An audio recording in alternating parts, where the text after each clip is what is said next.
Every corner of the internet is full of overconsumption, so it's not a surprise that a new trend, underconsumption, is on the rise. But as an average person, these two opposites make me wonder, is there such a thing as normal consumption? I have been asking myself this and similar questions lately, and today I want to share with you my thoughts, conclusions, and possibly we can have a discussion in the comments. So first, I want to give you a little bit of context what kind of perspective I bring to this discussion. Then second, we will discuss overconsumption, what it is and why it rose so much. Third, we will discuss underconsumption, what it is and why is it trending now. And then lastly, we will come to some sort of conclusion to the question, is there such a thing as normal consumption? So I really want to make this video a chill kind of discussion where you can actually hop in the comments and tell me what you think about this whole thing. But I want to give you a little bit of perspective where my thoughts are coming from. So first of all, I am part of this planner community. I do bullet journaling, I do crafts and stuff. Honestly, even before the internet, I was pretty artistic, crafty person. So I do have a little bit of perspective from that sort of point of consuming a lot of hobby supplies, craft supplies. And on the other hand, I come from Serbia, which is technically considered a third world country, which kind of means that a lot of people living there, well, they don't really have that much money, and I'm not really an exception to that, at least when it comes to how I was raised.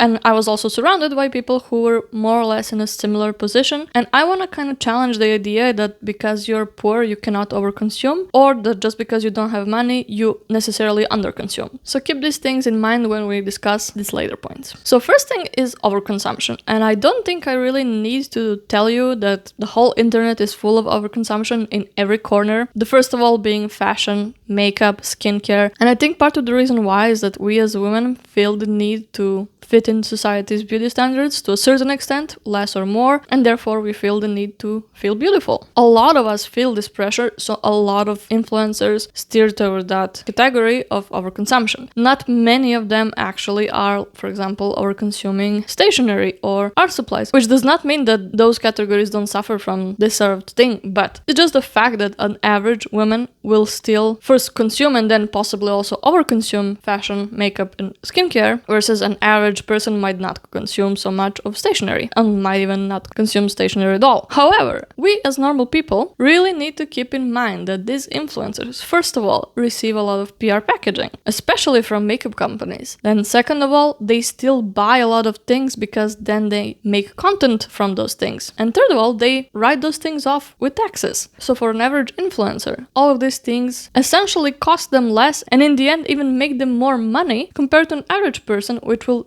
just lose money if they participate in a similar thing. But then so often these people end up actually buying even more, owning so much, and then throwing stuff away and donating to make space for more. And that's not even taking into account the new trends of restocking and bathroom stuff, shower stuff. It almost feels like people are using these things as a hobby, where the hobby becomes not only using these things, but having them, having a collection. And I honestly have to ask, for people who just have collections of stuff, especially stuff that you cannot really use, what do you do with that? A lot of people say, you put it on a shelf, I like to look at it, it looks beautiful. But my question is again, then what? Then what? Like you look at it, it's beautiful, and then what? Because you can have so many things that look beautiful. I assure you, you can find like a picture or a painting that you find beautiful, you can put that on the wall. And a lot of these things, you can look at it for minutes and hours and still find new details to appreciate, which could make you happy. Why does it need to be some sort of collection that constantly grows and that basically never ending collection? And again, especially for something that you can not use. A lot of you probably saw people collecting Stanley cups or maybe shoes. Of course, those are things that people can actually use, and some of the people do actually use a lot of these things, but I can assure you that the average person cannot use a lot of these things. For example, how many times do you need to change a cup or shoes to be able to use each of them at least once? And some people that have like decent amount of collection, that's fine, they can do that, but a lot of people just keep some of them as part of the collection. And a problem I have with the collection is a lot of people are seeing collections as something, a sort of Pokemon that they need to collect all of. So they need to have every single version of every single thing from that collection instead of having some sort of curated collection where they pick stuff that they really want to have in their collection,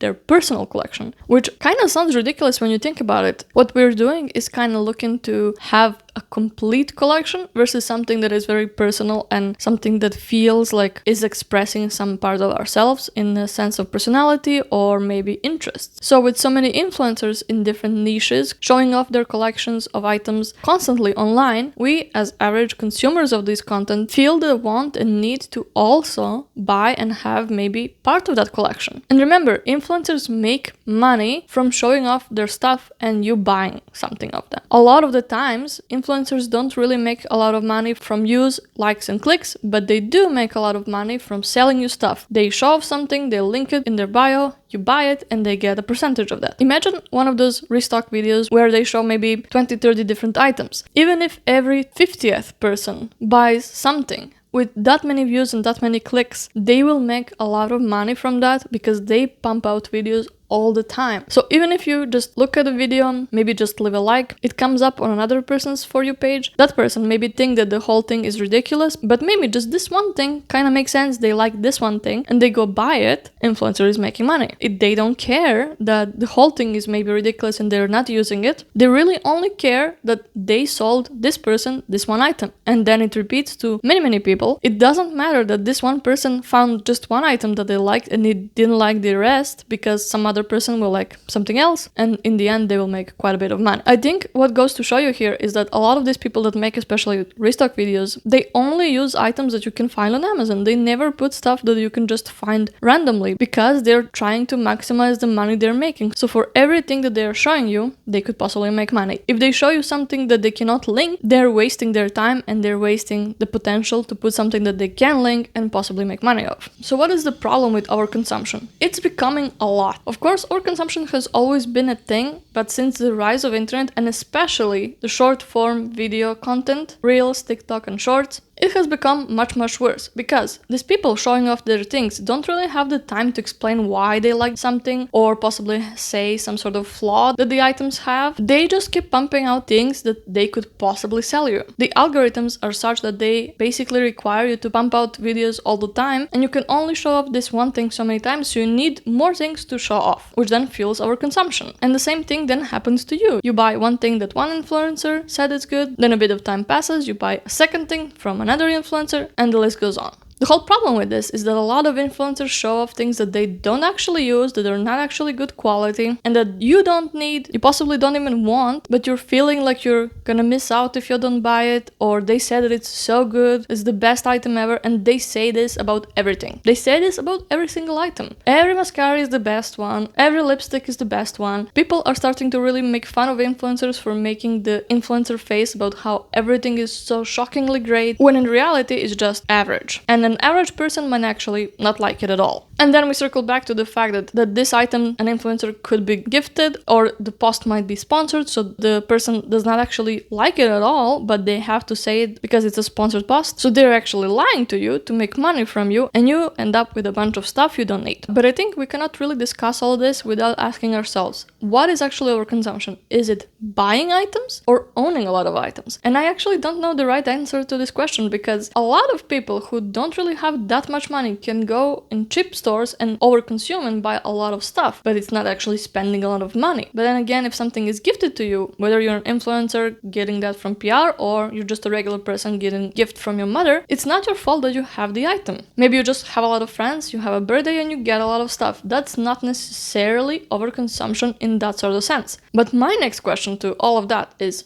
what do you value more? Do you value money or do you value your space? Because with items that you buy, you spend money and then you have to spend space to keep this item. But when something is gifted to you, you still have to spend space every single day that you have this item to keep it. Whether it's on a shelf or in a drawer or no matter where it is, you are spending that space on an item that was gifted to you or that you bought instead of spending that space for something else that you possibly want. Or even having it empty. So I kind of feel that overconsumption is kind of both. A lot of people spend a lot of money, but then throw stuff away and make this cycle of buying and just throwing away or donating, getting rid of stuff just to make more space for new items, which is definitely overconsumption. Even though at the end of the day, you don't really have that much stuff, you spend money and Earth's resources to have these items even for a short amount of time. So I think the answer to this is that it's kind of both. It's overconsumption if you have a lot of things. So if you're paying with your space to have a lot of things, even on display or store, regardless if it's on the shelf or under your table, and also if it's about the money. And we absolutely cannot have this discussion without mentioning trends, which are very popular, and in this time we have a lot of microtrends, which means just that they last for very short amount of time. So you have reusable water bottles, which should possibly last you your whole life, and they even survive fires, but then we use them for maybe a couple of months or a year, and then we throw them away or donate them and buy another set that's now trending, that's supposedly better in some way. Whether that's because it's supposedly more practical or now it has cool new features or whatever it is. And again, I'm not just talking about stainless. You can do this with anything. You can do this with tech, especially with new features. You can do this with basically anything. But specifically with clothing and makeup, it's just become a really common thing to have these microtrends. So now we come to the second part, which is what is underconsumption. And underconsumption has come as a sort of pushback to the overconsumption that we see constantly on the internet. And it's not completely a new thing. Minimalism has been here for quite a while. So this new trend is more of like minimalism pushing its way out in the general public more than just some sort of closed community. And before underconsumption, we had the influencing, which is a similar trend, but there are some differences, and I have my personal problems with the influencing as concept compared to underconsumption core. And don't get me wrong, underconsumption core is not perfect in itself either. It suffers from more or less the same things that many other trends suffer from. First of all, it's just a trend. Will it go away? What happens when it goes away? Second thing is who is participating? How do they interpret what it stands for? And then we have some criticisms specifically about underconsumption that maybe other trends don't have. We'll tackle all of this now. First of all, about the influencing. The whole idea with the influencing was to tell you what you don't need, so to de-influence you from buying something, to kind of reveal stuff that maybe something is not as good as you thought because influencers are lying to you, or maybe some person did have this and they did not actually like it, so they are sharing their negative thoughts about stuff so you don't make the same mistake. But the problem with this is that when it became a little bit more popular, a lot of influencers started using this trend to show you basically what not to buy and then what to buy instead, which in concept is not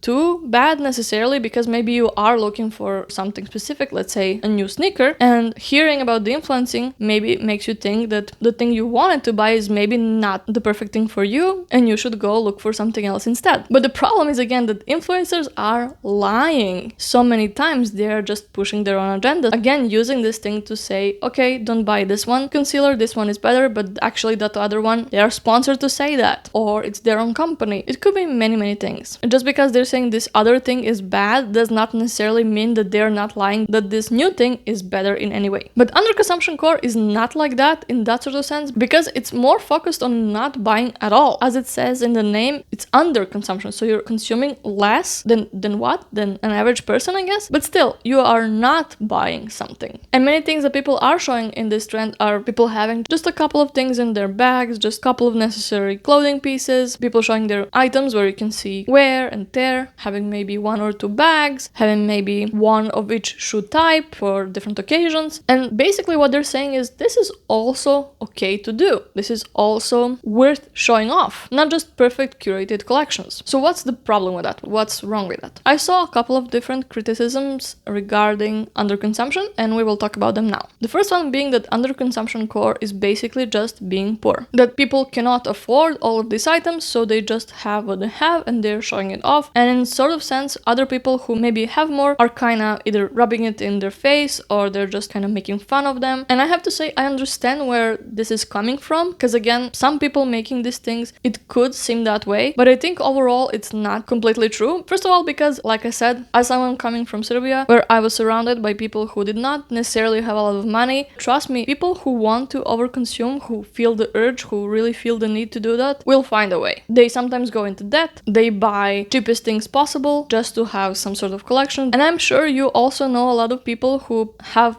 a lot of items from, let's say, Temu or AliExpress or Shein, just because that's the most affordable thing, so they buy that to kind of feel included, to kind of feel like they have something. So I think the whole point is that overconsumption and underconsumption are more mindsets than actually about the items you own or want to buy. I think it's more about how you treat items that you do have and how you treat buying new items. I want to clarify this a little bit. Are there people who are so poor that they have no choice but to basically participate in the underconsumption underconsumption core. Yes, absolutely, there always are gonna be. I don't think we can ever completely fix that. However, my point here was that no matter how rich we are or how not poor we are, that we don't have to do these things, we could still benefit from doing some of these things this certain way. So we can all benefit from under-consuming or consuming less, no matter how much money we make. For some of these things, there's literally no reason why we wouldn't do them, no matter how much money we have. So while there are people that they have no choice and have to participate in under-consumption core, for a lot of these things, that should be the goal regardless of how much money you have. So it shouldn't be a poor person thing, but like an average person thing. Everybody should be doing some of these. Should be the normal consumption. One more thing I saw as a criticism of underconsumption is that these people are kind of holier than thou, in the sense of just like how influencers having a lot of stuff are shoving it in your face that they have so much. Underconsumption core is more like, see how I can do with so little. And again, I can understand where this is coming from, because if you grew up with not much money, but then at a certain point in your life you started having much money, you will feel the urge to buy because you can finally participate in this. And I'm one of those people who felt that way. However, I think this is again about who and how is interpreting this trend, and so some people might make their video more in that sort of sense, and other people might make just a normal showing off their stuff being used. But overall, I don't think that's the point of the trend, nor do I think that most people participating in this trend are that way. Another criticism that I saw about underconsumption is that it doesn't actually make a viable difference, because it's just a handful of people that it's possibly reaching, and who even knows how much of an impact it's making. However, I think it's still important that we have something like that opposing the overconsumption that we constantly see online, and if it has to be called underconsumption so that it has some sort of catchy name, I'm personally fine with that. And it's true, it doesn't actually address the whole systemic thing, because we do live under capitalism, and at the end of the day, overconsuming is what fuels it. That's how the system works. Even if you, for example, had all small businesses that make their stuff, they're handmade and actually good quality, the goal of them will still be for you to buy stuff, and even buy stuff that you possibly don't need, because the point is that they don't really care how you use it. The important thing is that they make the money. That's just how it works, because businesses need money, first of all, to pay their workers and space and production costs, and then also to pay shareholders. So even if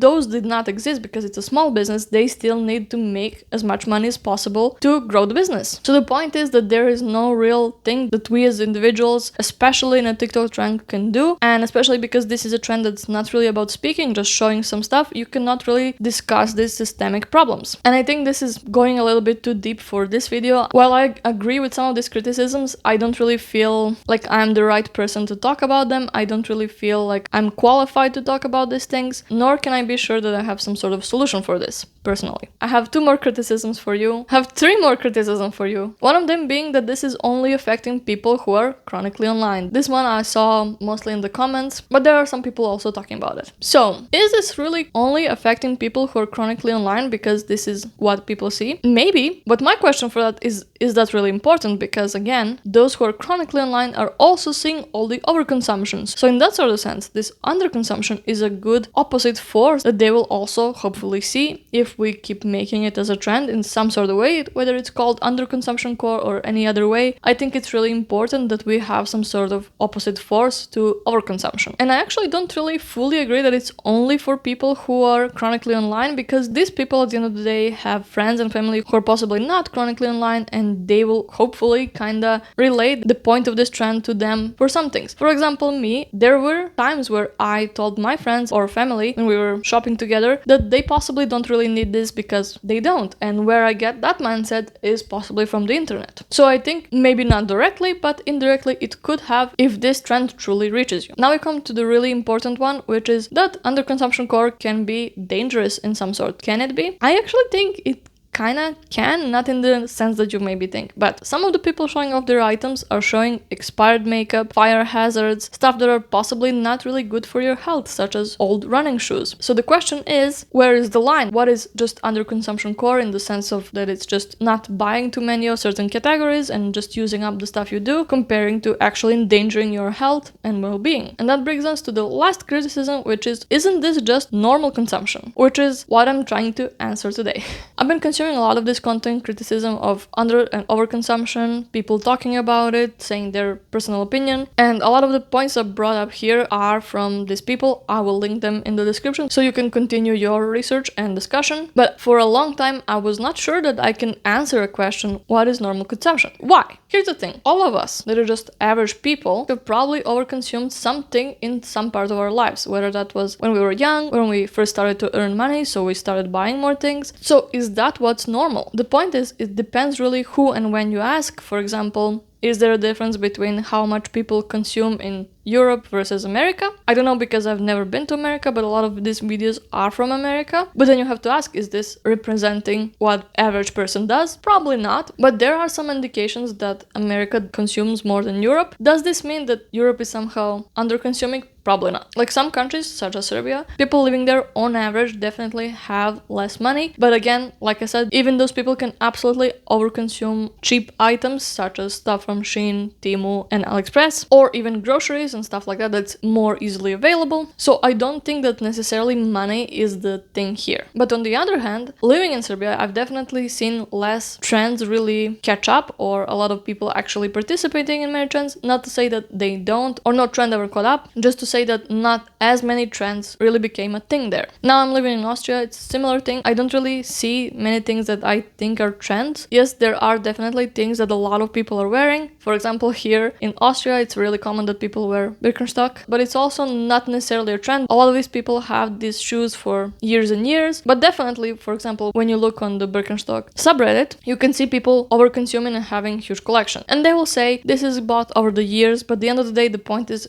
do you really need it? And why are you buying it? What is the motivation for buying it? Is it to have a collection? And do you actually get to wear them? Do you actually like all the things you have? So the question is always, where is the line? Where is normal consumption? Where is under? And where is over? When is it too much or not enough? And I don't think I or anyone can really say here's the hard line for everybody, because it's not gonna be true. Somebody that's working as a teacher might need more of a certain type of clothes compared to somebody that works from home, for example. But maybe that person working from home actually likes to wear stuff that's similar to the teacher, so they buy a lot of these things even though they don't necessarily need it. That's their style, they like to wear that, so they buy similar clothes. But the next person might actually not be the same way. So my point is, nobody can actually say with a hard line where it should be for everybody, but I think we can all agree that there is such a thing as overconsumption, at least, where things become too much even for the person. So looking at all of these things, after watching so many videos about it, watching videos of overconsuming and underconsumption and people criticizing it, what is my personal conclusion? Now we're gonna talk about that. What I think is probably the most normal consumption. As a normal person, when you're leaning toward overconsumption is when you're trying to achieve some sort of perfection and some sort of convenience. Think about it this way. Imagine an outfit in your head that you really want. For example, you find the perfect t-shirt, the perfect pants, but you don't find the perfect shoes. If you use just what you have, that's not necessarily perfect, but it's good enough, I would say that's normal consumption. But if you try to chase this perfection that the outfit needs to be perfect, then it leads you towards overconsumption, to buying more than you actually need just to have this thing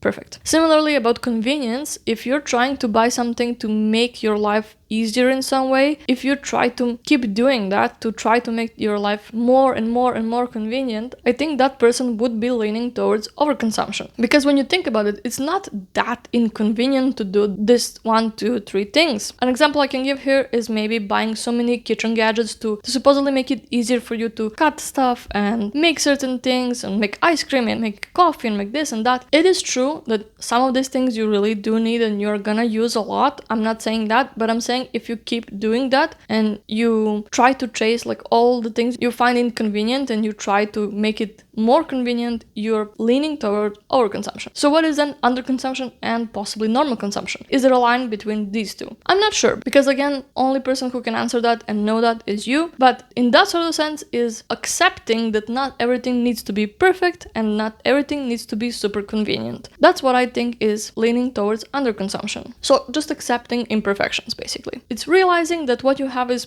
good enough, you don't really need to make it perfect. So when we come back to these two examples that I gave about the shoes, if you're saying the shoes that I already have are good enough, then you're leaning towards underconsumption. And same thing about all the kitchen gadgets. If you're okay with what you have, you can use it in many ways, then I think it's more towards the underconsumption. So what is then normal consumption? And honestly, I think it's somewhere in between these two. I think for a normal person, there will always be one or two categories that you will overconsume at some point of your life. For example, maybe, like me, you're into crafts and stationery, so that will be the thing that you will probably have more than an average person, maybe even more than a lot of people in your community. But if you want to lean towards more under and more having less, I think it's also about accepting that not everything needs to be perfect. You don't need the perfect washi tape, you don't need the perfect stickers for something. You can do with what you do have sometimes, and then sometimes you will buy something that's more perfect or better for what you're working on. Sometimes it's about not having anything in that category than wanting to buy it. I don't think it's necessarily bad. It may be a little bit over-consuming, but sometimes you don't really know what you like and want without trying it. I think that's pretty normal for an average person. I think it's normal that we want to buy stuff, that we have hobbies, and that we buy stuff for our hobbies. But if we are influenced constantly to buy more and more and more and have so many categories where we want to buy more and chase this perfection and this convenience, I think then we could be crossing the line between normal and overconsumption. And then you can also have categories as normal person where you don't really have that many items. I think that's pretty normal. Maybe you like baking, so you have different items used for baking, but then you're not really like a hiker, or maybe you're not really that much into makeup, so you don't really need to have so many things. And I think that's normal consumption, having some things more, some things less, and having some sort of balance in your life. I think that's a good conclusion to the question what is over, under, and normal consumption. And I think we as people, as average person,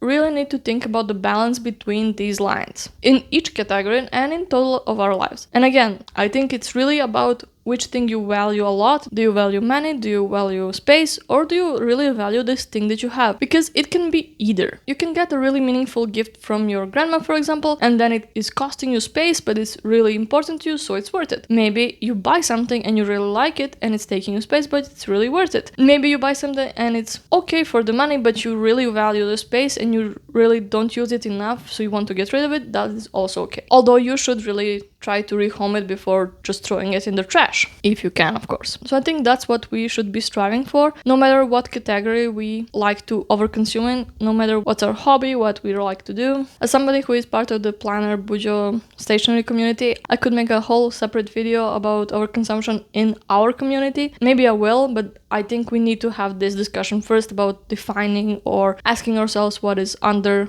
over, and normal consumption. I kind of wanted to make this video to first make you think, to share my thoughts, to share this idea with people from my community and possibly reach other communities as well. And I really hope at the very least got you thinking about your spending habits and what you own and what you value. So I really hope you enjoyed this video, and maybe I can see you in one of my next ones. If you really want to make that happen and you want to support me, make sure to leave a like and subscribe, maybe comment to keep the discussion going and to help the video reach more people. And I really hope to see you again. Bye bye!